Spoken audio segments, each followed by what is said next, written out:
शर्त और अफसोस। एक बार की बात है, एक किसान था जिसकी एक बहुत ही सुंदर कन्या थी। एक दिन एक नौजवान लड़का उस कन्या से शादी का प्रस्ताव लेकर किसान के पास पहुंचा। उस समय किसान खेत में ही काम कर रहा था। किसान ने लड़के की ओर देखा और बोला, बेटा तुम खेत में जाकर खड़े हो जाओ, मैं एक एक करके 3 बैल छोड़ूंगा। यदि तुम इन तीनों बैलों में से किसी एक की भी पूंछ पकड़ने में कामयाब हो जाओगे तो मैं तुम्हारा विवाह अपनी पुत्री से कर दूंगा। शर्त बहुत आसान थी, इसलिए नौजवान लड़के ने एक प्यारी सी मुस्कान देते हुए किसान की शर्त कबूल कर ली और लड़का पूंछ पकड़ने की मुद्रा में खेत में जाकर खड़ा हो गया। किसान ने दरवाज़ा खोला, जिसमें से एक विशाल और भयंकर बैल बाहर निकला।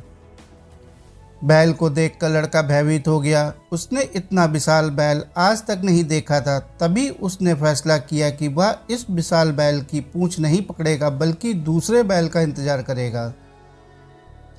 यह सोचकर लड़का एक तरफ हो गया और बैल उसके पास से होकर गुजर गया।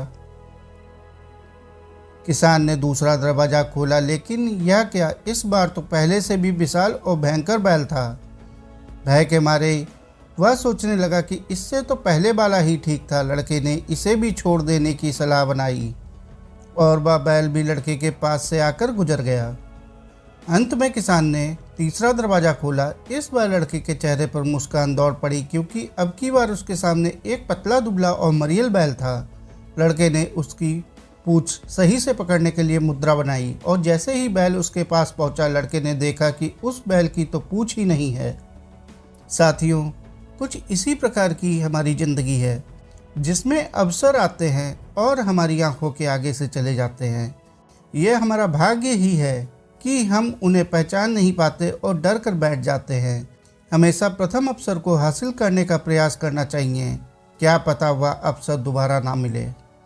साथियों, यह छोटी प्रेरणादायक कहानी आपको कैसी लगी, कमेंट करके जरूर बताएं। कहानी अच्छी लगी हो तो कहानी को लाइक और चैनल को सब्सक्राइब कर लें। धन्यवाद।